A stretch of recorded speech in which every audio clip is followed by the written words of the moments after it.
The slot machines are quiet, the buffet lines are gone. The weekend warriors who built Las Vegas into an empire are staying home. Corporate executives call it market optimization, but what they really engineered was the largest class purge in American tourism history. While you were watching Vegas decline, billion-dollar corporations were celebrating their most profitable transformation ever. In this video, I will expose the coordinated strategy that turned every Vegas mechanism, from parking fees to table minimums, into weapons designed to eliminate anyone who is not wealthy. But here is the terrifying part. This is not just happening to Vegas. It is the blueprint for what they are planning everywhere else. Let's rewind to 2019. Before the pandemic, Las Vegas was a playground for everyone, accessible and affordable. Hotel rooms for $50 a night, buffets for $50 a night, buffets for $20 a night, free parking at most casinos. A weekend in Sin City was within reach for millions of Americans, a brief escape from reality that did not require a trust fund. Then came 2020, and the perfect cover story, a global pandemic. When the lights went out on the Strip, casino executives were not just planning how to reopen, they were plotting a complete reinvention. With tourism at a standstill, they had the perfect opportunity to implement changes that would have caused outrage in normal times. By 2022, as Americans eagerly returned to travel, Vegas had fundamentally changed. Dynamic pricing became the new normal, a fancy term for charging whatever the market will bear, whenever they want. Legacy promotions that locals and regulars had come to rely on vanished overnight. The $29.99 weekend getaway became as extinct as the Dunes Hotel. Fast forward to 2023 and 2024. Resort fees have doubled. Table minimums that once stood at $15 now start at $50 on weekends. Buffets, the great democratizer of Vegas dining, have closed permanently at many properties.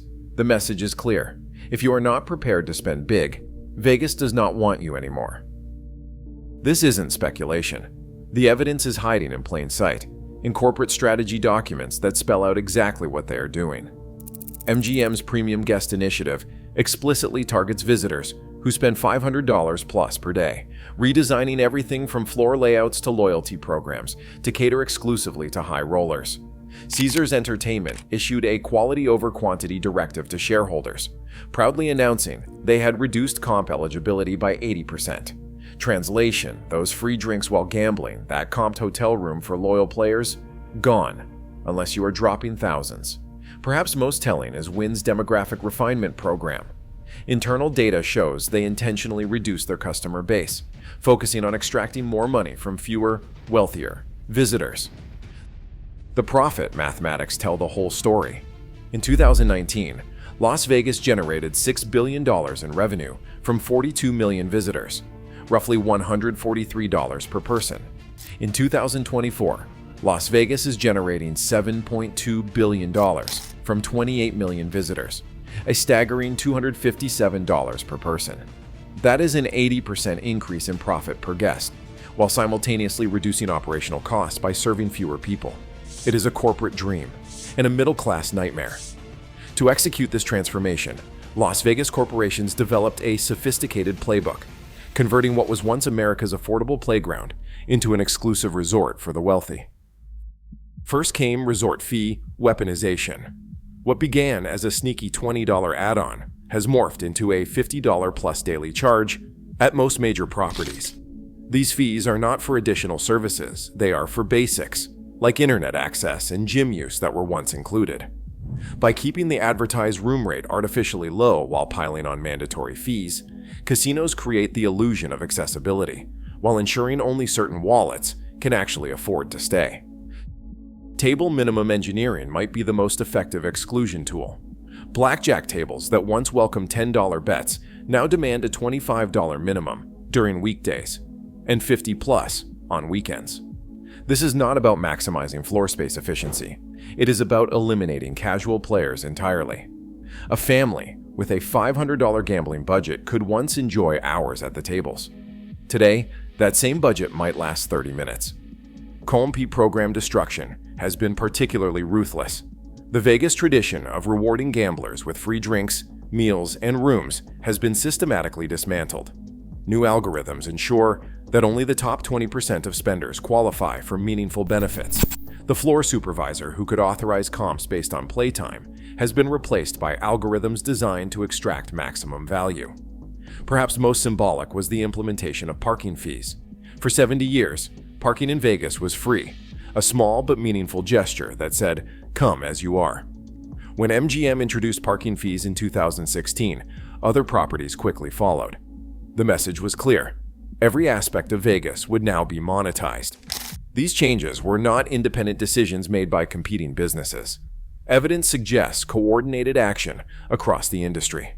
Recordings from casino industry conferences reveal executives openly sharing customer pruning strategies. Consultant reports, particularly from McKinsey & Company, outline a blueprint for what they call a luxury market transition. Most damning are the shareholder communications themselves. CEOs explicitly state their goals to upgrade customer demographics, corporate speak for getting rid of middle-class visitors. One executive said on a quarterly earnings call that we are focusing on guests who appreciate quality and are willing to pay for it, a thinly veiled reference to wealth-based customer selection. The public response has been overwhelming. Social media platforms are flooded with stories of betrayal, with people saying Vegas used to be for everyone, and now it is just for rich people. Others say they cannot afford a weekend there anymore. They used to go twice a year. Many say they destroyed what made Vegas special. These are not isolated complaints. Review site data shows trip satisfaction scores are down 40% since 2019. This dissatisfaction is not about service quality. It is about accessibility. People are not angry because Vegas delivered a bad experience. They are angry because they can no longer afford to have the experience at all. Behind these statistics are real human stories. More than 15,000 casino employees have been laid off as part of cost optimization initiatives. These were not failing businesses cutting fat to survive. These were profitable corporations maximizing returns by eliminating jobs that served the middle-class customer base they no longer wanted. The impact extends beyond the Strip. Off-strip restaurants and attractions that depended on budget-conscious tourists are closing their doors. Family-owned businesses that survived for decades are disappearing. The local community is feeling it too. Working-class Vegas families can no longer afford to enjoy their own city's entertainment. The dealers, housekeepers, and service staff who make Vegas function cannot participate in the experiences they help create. Perhaps most concerning is the ripple effect through the broader tourism industry. Other destinations are watching Vegas's success model closely. Industry publications celebrate the Strip's ability to enhance revenue without increasing visitor volume, a euphemism for charging more money to fewer people. What's being lost is more than economic. It's cultural. Vegas represented something unique in American entertainment, a place where teachers, factory workers, and executives could all enjoy the same spaces, the same shows, the same thrills. That democratic promise is disappearing, replaced by the same wealth stratification that defines the rest of American society. The most alarming part is that Vegas is not an isolated case. It is the prototype. The blueprint is spreading across the American entertainment landscape. Disney has implemented strikingly similar pricing strategies. Their theme parks have eliminated budget ticket options, introduced expensive lightning lanes to skip lines, and created premium experiences that segregate visitors by spending power. A family vacation to Disney World that cost around $3,500 in 2019 now starts at $7,000, pricing out millions of American families. Concert venues have embraced dynamic pricing that turns seeing popular artists into a luxury good. Bruce Springsteen tickets that once cost $150 suddenly jump to $5,000 through algorithms that raise prices based on demand. The irony of the boss, whose music celebrates working-class America, becoming accessible only to the wealthy, tells the whole story. Sports stadiums have dramatically expanded premium seating areas while reducing general admission. The average NFL ticket now costs $151, up from $99 just 5 years ago. Teams reduce the number of affordable seats with each renovation, replacing them with luxury boxes and club sections. Let's call this what it is: class warfare disguised as business strategy. The real goal is not to improve experiences. It is to create exclusive environments by making them financially impossible for most Americans to access. The language used to sell this transformation is carefully crafted. Market-based pricing sounds neutral and inevitable. Premium service enhancements suggest you are getting more, not less. Quality over quantity implies something has improved, when in reality, it has just become more expensive. The end game is to transform every major American entertainment destination into a luxury commodity, accessible only to those with significant disposable income. When corporate executives speak of optimizing guest demographics, they are really talking about purging anyone who does not meet their wealth requirements. But there are ways to fight back. Regulatory responses could include caps on resort fees and requirements for transparent pricing.